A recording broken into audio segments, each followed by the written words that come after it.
বুঝলে ভাই, তুমি হলে এই কৃষ্ণনগরের সব থেকে বড় শিল্পী, তাই আঙুলের ছাপ আঁকাটাও খুব নিখুঁত হওয়া চাই কিন্তু। কোনো চিন্তা করো না গোপাল দাদা, এত নিখুঁত করে আঁকছি যে আসল আর নকল বুঝতেই পারবে না। আচ্ছা, এই ছবি টবি আঁকাবার মানে কি? বুঝতে পারলেন না?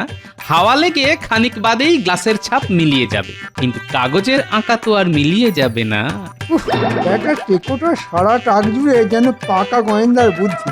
বেটা বেটা কবে যে মরবে কে জানে। যেন চোখ জুড়িয়ে যায়। হ্যাঁ, কদিন বাদে খাম্বাজ রাজ্যে ওই পুরনো জিনিসের প্রদর্শনীতে এটা নিয়ে যাব। সকলে দেখে খুব প্রশংসা করবে। মহারাজ, খাম্বাজ রাজ্য থেকে একজন দূত আপনার সঙ্গে দেখা করতে এসেছেন, বলছেন খুব জরুরি। হ্যাঁ, চলো তো দেখি।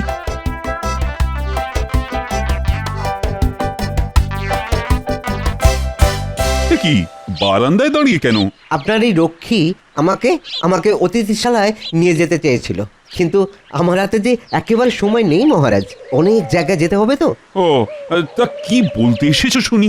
আগে আমাদের রাজ্যে যে পুরনো জিনিসের প্রদর্শনী হবার কথা ছিল, সেটা এই মুহূর্তে হচ্ছে না মহারাজ। তাই দুঃখ জানিয়ে আমাদের মহারাজ আপনাকে এই পত্র পাঠিয়েছেন।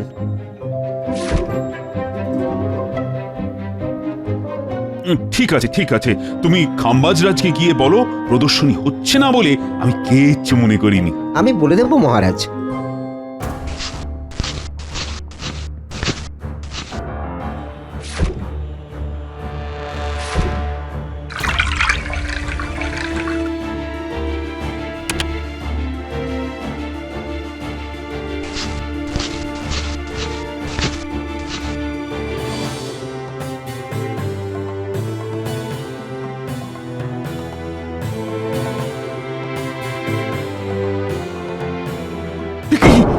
সোনার হাতিটা কোথায় গেল? এইখানেই তো রেখে গিয়েছিলাম। কি হলো? এমন করে কি খুঁজছেন? এইমাত্র আমার সোনার হাতিটা এখানে রেখে আমি একটু ঘরের বাইরে গিয়েছিলাম, এসে দেখি হাতিটা নেই। সে কি, সোনার হাতি নেই? তাহলে কি চুরি হয়ে গেল? হ্যাঁ, চুরি? আমার ঘর থেকে চুরি? তাহলে তো ভয়ঙ্কর ব্যাপার। লক্ষ্মী, বলুন মহারাজ। এই এক্ষুনি রাজবাড়ির সব দরজা বন্ধ করে দাও। কোনো চোর যেন রাজবাড়ি থেকে পালাতে না পারে। আর সেই সাথে রাজসভার সকলকে খবর দাও যে আমার ঘর থেকে সোনার হাতি চুরি হয়ে গেছে। কি বলছেন কি মহারাজ? হ্যাঁ, আপনার ঘর থেকে সোনার হাতি চুরি? হ্যাঁ, আমি এক্ষুনি সারা রাজ্যে কোটাল লাগিয়ে দিচ্ছি। তারা সব জায়গায় চিরুনি তল্লাশি চালিয়ে আপনার সোনার হাতি খুঁজে বের করবে। যা ভালো বোঝো করো। হায় হায় হায়, ওটা যে আমার বাবার স্মৃতি। তাহলে আমি আসছি মহারাজ।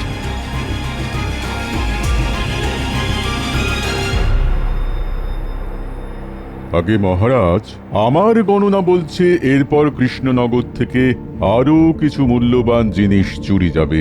তাহলে তো একটা যজ্ঞের আয়োজন করতে হয়। আচ্ছা মহারাজ, সোনার হাতিটা এই টেবিলেই রেখেছিলেন? আচ্ছা, টেবিলে একটা গেলাসও রাখা আছে দেখছি। গেলাসের তলানিতে খানিকটা ঘোল পড়ে আছে।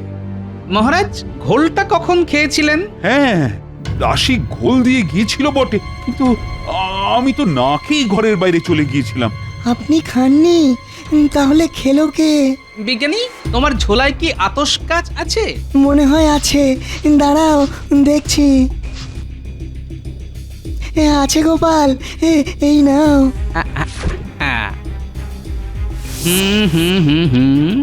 আতশ কাছে দু রকমের আঙুলের ছাপ ধরা পড়েছে।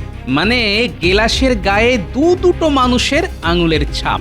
একটা আঙুল বেশ সরু, মানে এটা হলো দাসীর আঙুল। আর একটা আঙুল বেশ মোটা, মানে এটা কোনো পুরুষ মানুষের। বিজ্ঞানী, তুমি একবার দেখো তো। ঠিক বলেছ গোপাল, একটা মহিলা আর একটা পুরুষ মানুষের আঙ্গুলের ছাপ। আমার অনুমান যদি মিথ্যে না হয়, তাহলে যে সোনার হাতি চুরি করেছে সেই ঘোল খেয়ে পালিয়ে গেছে। কি সাহস! আমার ঘরে ঢুকে সোনার হাতি চুরি করে আমারই ঘোল খেয়ে পালিয়ে গেল। এই গোপাল, গোপাল, এই দুঃসাহসিক চোরটাকে কিন্তু ধরতেই হবে। আমি চেষ্টা করব মহারাজ। এসব কি শুনছি মহারাজ? আপনার ঘর থেকে নাকি সোনার হাতি চুরি হয়ে গেছে। কি সর্বনাশ! এ তো বাঘের ঘরে ঘোগের বাসা। মহারাজ, যা শুনলাম দাসী নাকি আপনার ঘরে ঘোল দিতে এসেছিল। হ্যাঁ, তাহলে ওকে ধরে কারাগারে পাঠিয়ে দিন। পিঠে দুঘা পড়লেই হড়হড় করে পেটের সব কথা বেরিয়ে আসবে। ঠিকই বলেছেন মন্ত্রী মশাই। আমি সব সময় ঠিক কথাই বলি গোপাল। কিন্তু তা সত্ত্বেও দাসীকে তো এখনই কারাগারে পাঠানো যাচ্ছে না। কেন কেন দাসীকে কারাগারে পাঠানো যাচ্ছে না কেন? কারণ মহারাজের ঘোলের গ্লাসে একজন পুরুষ মানুষের আঙুলের ছাপ পাওয়া গেছে। সর্বনাশ! তাহলে দাসীর সঙ্গে নিশ্চয় কোনো পুরুষ সঙ্গী ছিল। মনে হয় দুজনে মিলেই চুরিটা করেছে। তাহলে তো সব থেকে আগে ওই পুরুষ চোরটাকেই ধরতে হয়। কারণ আমাদের রাজ্যের নিয়ম অনুযায়ী শুধু সন্দেহের বশে কোনো মহিলার পিঠে দুঘা দেওয়া যায় না। গোপাল একেবারে ঠিক কথাই বলেছে। কিন্তু ওই পুরুষ চোরটাকে ধরবো কি করে? খুব সোজা। মহারাজের ঘর থেকে যখন চুরি গেছে তখন মনে হয় এ বেটা চেনা চোর এবং রাজবাড়ির সুলুক সন্ধান সে জানে। মহারাজ, এক্ষুনি এ রাজ্যের সব কটা চোর আর পাকা বদমাশদের ধরে আনার অনুমতি দিন। ধরে এনে কি করতে চাও বলো তো? প্রথমে কালো কালি দিয়ে প্রত্যেকের আঙুলের ছাপ নেব। তারপর এই গ্লাসের ছাপের সাথে মিলিয়ে দেখব। যার আঙুলের ছাপের সঙ্গে গ্লাসের আঙুলের ছাপ মিলে যাবে সেই চোর বলে প্রমাণিত হবে। সর্বনাশ! বেটা চুরি করলি ঠিক আছে, কিন্তু ঘোলটা খেতে গেলি কেন? এখন তো গোপাল সকলকে ঘোল খাইয়ে ছেড়ে দেবে। ঠিক আছে, দেখো চেষ্টা করে। তবে আমার মনে হয় এত সব না করে ওই দাসীকে জেরা করা সব থেকে ভালো হতো। হবে হবে, সব হবে। এত ব্যস্ত হচ্ছেন কেন মন্ত্রী মশাই? এই তো সবে সন্ধে। পুরো রাত তো অনেক দূর।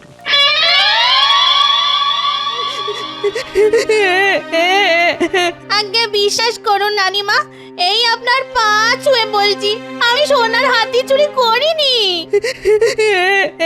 চুরি না করলে কাঁদছিস কেন? কাঁদবো না, মন্ত্রী মশাই নাকি বলেছেন আমি নাকি চুরি করেছি। এটা আমার নামে কত বড় অপবাদ বলুন।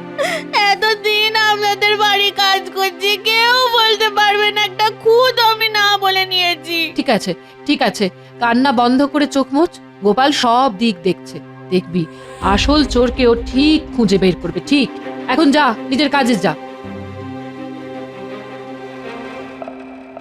কি কাণ্ড বলতো রানী। হ্যাঁ, আমার একটু অসতর্কতার জন্য আমার বাবার স্মৃতি এমন ভাবে চুরি হয়ে গেল।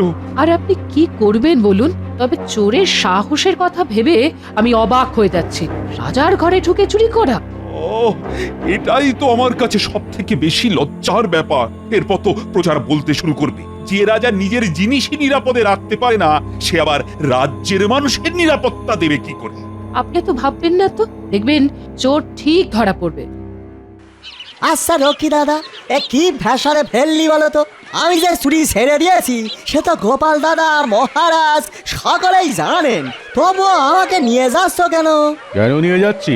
ওই যে কথায় আছে না, কয়লা যায় না ধুলে আর স্বভাব যায় না মোলে, তাই তোকে নিয়ে যাচ্ছি। কিন্তু আমি কেন? আমি তো কেলে পচার মতো পাকা চোর নই। হ্যাঁ, আমাদের দায় পড়েছে। মহারাজের ঘর থেকে চুরি করতে আমাদের দায় পড়েছে। এসব কথা না হয় মহারাজকে গিয়ে বলিস। এখন কথা না বাড়িয়ে চুপচাপ আমাদের সঙ্গে চল। নিয়ে তো যাচ্ছে, মোটকু গোপাল আবার যেন ফাঁসিয়ে না দেয়। বেটা যা পাজি।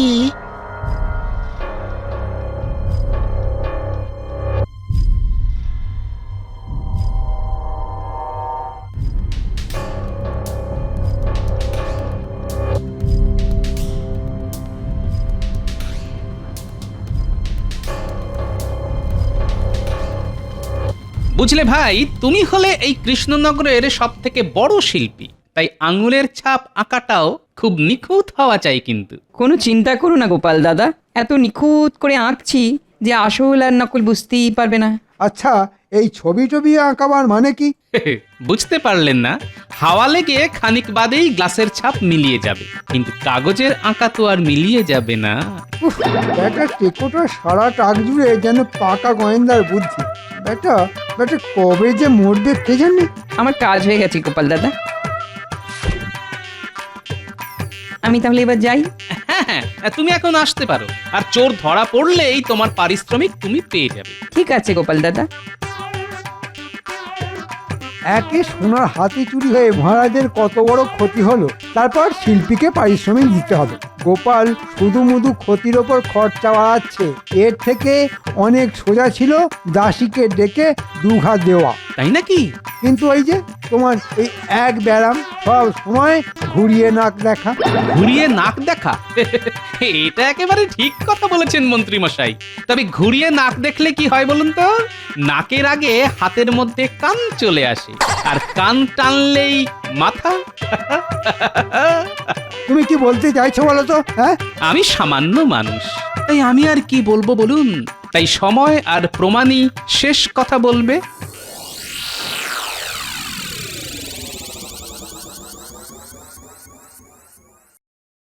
এই সকলে এখানে চুপ করে দাঁড়া, আমি গোপাল দাদাকে খবর দিয়ে আসি। এটা কিন্তু আমাদের সঙ্গে খুব অন্যায় হচ্ছে। আমরা তেলে পচার মতো দাগি চোর নই, আমরা সব ভদ্রলোক। সে তো আমরা খুব ভালো করেই জানি যে তোমরা কেমন ভদ্রলোক। আরে বাবা, অন্যায় না করলে এত বিরক্তি কেন? বিরক্ত হব না? রক্ষীর দল রাস্তা দিয়ে আমাদের হাঁটিয়ে নিয়ে এসেছে। আহা, শুধু তো হাঁটিয়ে এনেছে, বেঁধে তো আর আনেনি। তা আমাদের এখানে নিয়ে আসার কারণ? শুধু কাগজে হাতের ছাপ দিবি আর চলে যাবি।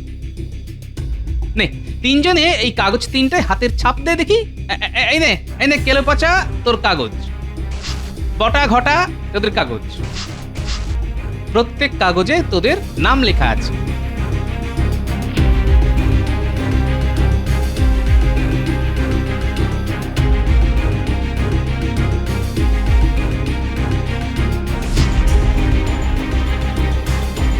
বাহ বাহ বাহ, খুব ভালো হয়েছে। এখন তোরা এখানে দাঁড়া, আমরা একটু ভেতর থেকে আসছি।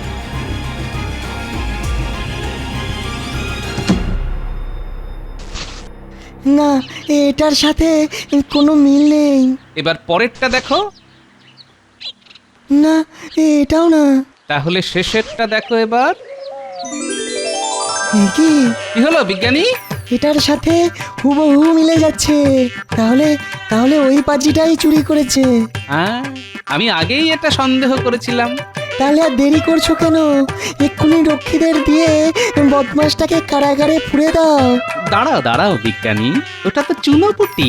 আমি ওর অন্তরালের বটগাছটাকে ধরতে চাই, তাই এখন ওকে ছেড়ে দেব।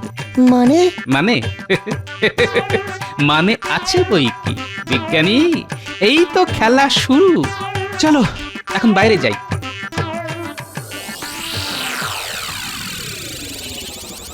কিরে বটা ঘটা, শুনলাম তোদেরও এখানে নিয়ে এসেছে। দেখুন না মন্ত্রী মশাই, কি অন্যায়! আমরা শান্তশিষ্ট ছাপোষা মানুষ, রাজবাড়ি থেকে আমরা চুরি করতে যাব কেন? গোপাল দেখছি খুব বাড়াবাড়ি শুরু করেছে। শোন, তোদের হাতের ছাপ আর গ্লাসের আঙুলের ছাপের সঙ্গে একজনের ছাপ কিন্তু হুবহু মিলে গেছে। তার মানে তোদের মধ্যে একজন চোর। এখন তোরা কি নিজে মুখে স্বীকার করবি নাকি আমাকেই বলতে হবে? বিশ্বাস করো, আমি চুরি করিনি গো। আমি কিছু জানি না। শুধু শুধু আমাকে হয়রান করছো।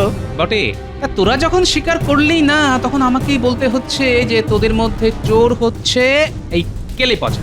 আর ভগবান, কতদিন আগে চুরি ছেড়ে দিয়েছি, তবু আমার নামে এই বদনাম। হ্যাঁ, রক্ষী, একে কারাগারে নিয়ে যাও, কাল রাজসভায় এর বিচার হবে। যা বটা ঘটা, তোরা বাড়ি যা। আমি আগেই জানতাম গোপাল যত চেষ্টাই করুক না কেন, কোনোভাবেই তোদের ফাঁসাতে পারবে না।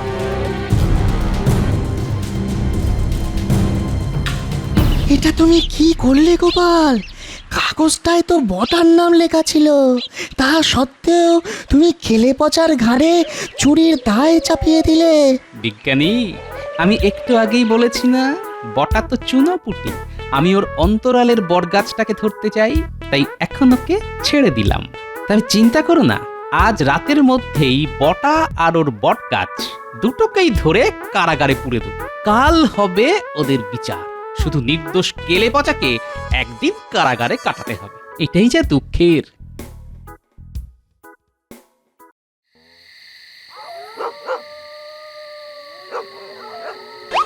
সন্ধে গড়িয়ে রাতের আধার তো নেমে এলো, কিন্তু সেই মক্কেলের এখনো দেখা নেই কেন? ওই তো ওই তো শ্রীমান আসছে। মন্ত্রী মশাই,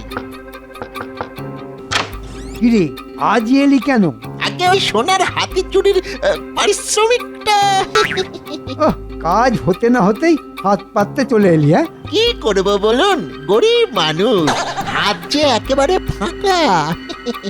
শোন, স্যাকরার কাছ থেকে এখনো সব টাকা পাইনি, আজ যাব, আর বাকি টাকা পেলে তোদেরটা মিটিয়ে দেব। ঠিক আছে মন্ত্রী মশাই, কাল সকালেই না হয় আসবো। না না, কাল সকালে নয়, দুদিন বাদে আসি। আগে দুদিন বাদে কেন? মাথা মোটা, আজ না হয় কপাল জোরে বেঁচে গেছিস, কিন্তু কোথাকার জল কোথায় গিয়ে দাঁড়াবে সেটা তো বলা যায় না। যা যা, তুই এখন আয়। মন্ত্রী তাহলে রাতের অন্ধকারে শ্যাকরার কাছে যাবে।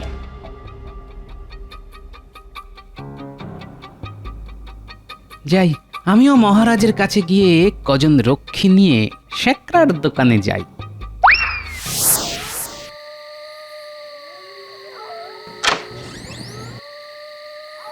স্যাকরা, সোনার হাতির বাকি টাকাটা দাও।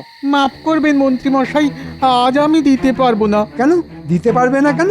আগে চোরাই জিনিস বিক্রি করাটা তো অনেক ঝামেলা, 2 দিন সময় দিন, বাকি টাকা পেয়ে যাবেন। শোন, দুদিনের মধ্যে বিক্রি করতে না পারলে ওই সোনার হাতি গলিয়ে ফেলে আমাকে সোনার দামই দিয়ে দিও। ঠিক আছে মন্ত্রী মশাই।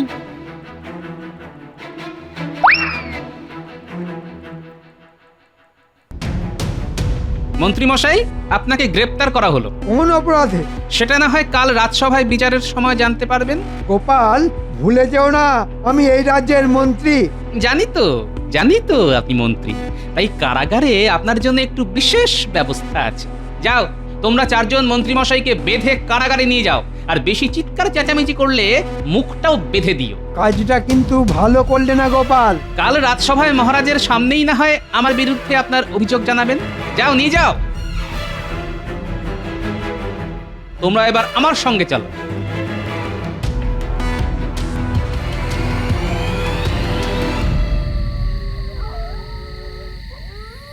অনেক রাত হলো, দোকান বন্ধ করে এবারে বাড়ি যাই। তার আগে চলো শ্রীঘরে। মানে? সোনার হাতি চুরি করার দায়ে তোমায় গ্রেফতার করা হলো। বিশ্বাস করো গোপাল, বিশ্বাস করো, সোনার হাতি আমি চুরি করিনি। মন্ত্রী মশাই ওটা আমার কাছে বিক্রি করার জন্য রেখে গেছে গোপাল। বিশ্বাস করো, এতে আমার কোনো দোষ নেই। আমি চুরি করিনি গোপাল, আমি চুরি করিনি। চুরি না করলেও চোরাই জিনিস তো নিজের দোকানে রেখেছো, সেই অপরাধেই তোমায় গ্রেফতার করা হলো। তবে তার আগে ভালো ওই সোনার হাতি বের করে দিলে শাস্তি কিছু কম হবে। দিচ্ছি, এক্ষুনি দিয়ে দিচ্ছি।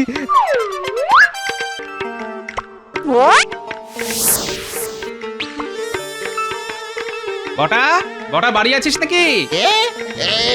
কি তুমি? তোকে নিতে এলাম।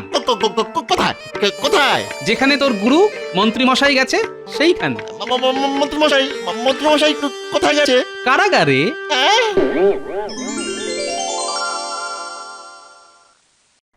এই নিন মহারাজ, আপনার চুরি হয়ে যাওয়া সোনার হাতি। আমার সেই সোনার হাতি উদ্ধার করতে পেরেছো তাহলে? গোপাল, তোমায় যে কি বলে বাহবা দেব। তা কি চুরি করেছিল? এক্ষুনি দেখতে পাবেন। প্রহরী, বন্দীদের নিয়ে এসো। কি তাহলে কি এরা সকলে মিলে চুরি করেছিল? আসল চোরকে ধরার জন্য কেলেপচাকে ধরা হয়েছিল, কিন্তু কেলেপচা চোর নয় মহারাজ। জানতাম আমার মাথার ওপরই ভগবান আছেন। তাহলে আসল চোরটাকে? চুরি করেছিল বটা, কিন্তু তার পেছনে বড় মাথা হচ্ছে মন্ত্রী মশাই। মিথ্যে কথা মহারাজ, আমাকে হেয় করার জন্য এটা গোপালের ষড়যন্ত্র। তাই নাকি ষড়যন্ত্রী মশাই? তাহলে শ্যাকরাকে ডাকি। প্রহরী, শ্যাকরাকে নিয়ে এসো তো।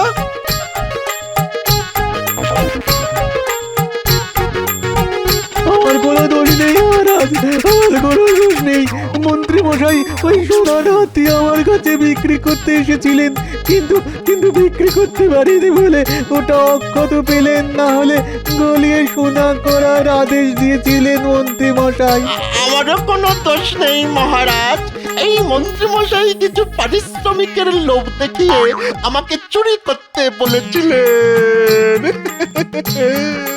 মহারাজ আমাকে ছেড়ে দিন মহারাজ। এই নাক মলছি, কান মলছি, জীবনে আর কখনো চুরি করব না। মন্ত্রী তুমি এত নীচ, শেষে আমার ঘরে লোক ঢুকিয়ে চুরি করাও, এত এত সাহস তোমার! আমার তো তখনই সন্দেহ হয়েছিল মহারাজ, যখন মন্ত্রীমশাই বারবার করে দাসীকে চোর সাব্যস্ত করতে চাইছিলেন। ও মা, মন্ত্রী মশাইয়ের পেটে পেটে এত! ওর পেট চিরে ফেলবো আমি। ভেবেছিল আমার বাবার স্মৃতি ওই সোনার হাতি হজম করে দেবে। যতই কাঁদো না কেন, আজ আর তোমার নিস্তার নেই। আমার একটা কথা আছে মহারাজ। বলো। বিনা দোষে কেলে পচাকে এক রাত কারাগারে আটক থাকতে হয়েছে, তাই ওকে কিছু টাকা দিয়ে মুক্তি দিতে হবে মহারাজ। ঠিক আছে, তাই হবে। আমার কি হবে মহারাজ? ওকে 1 মাস কারাগারে বন্দি থাকতে হবে। সব আপনার জন্যে, সব আপনার জন্যে হলো। মন্ত্রীকে 1 বছর কারাগারে বন্দি থাকতে হবে। 1 বছর কারাগার? ওরে বাবা! গোপাল, গোপাল, আজ তোমার জন্যই এই সোনার হাতি ফিরে পাওয়া সম্ভব হলো। আমি তোমাকে 100 মোহর দিয়ে পুরস্কৃত করব। ধন্যবাদ মহারাজ। আরে তোমরা সকলে চুপ করে আছো কেন? দাও দাও, গোপালের নামে জয়ধ্বনি দাও। জয় গোপালের জয়। জয় গোপালের জয়।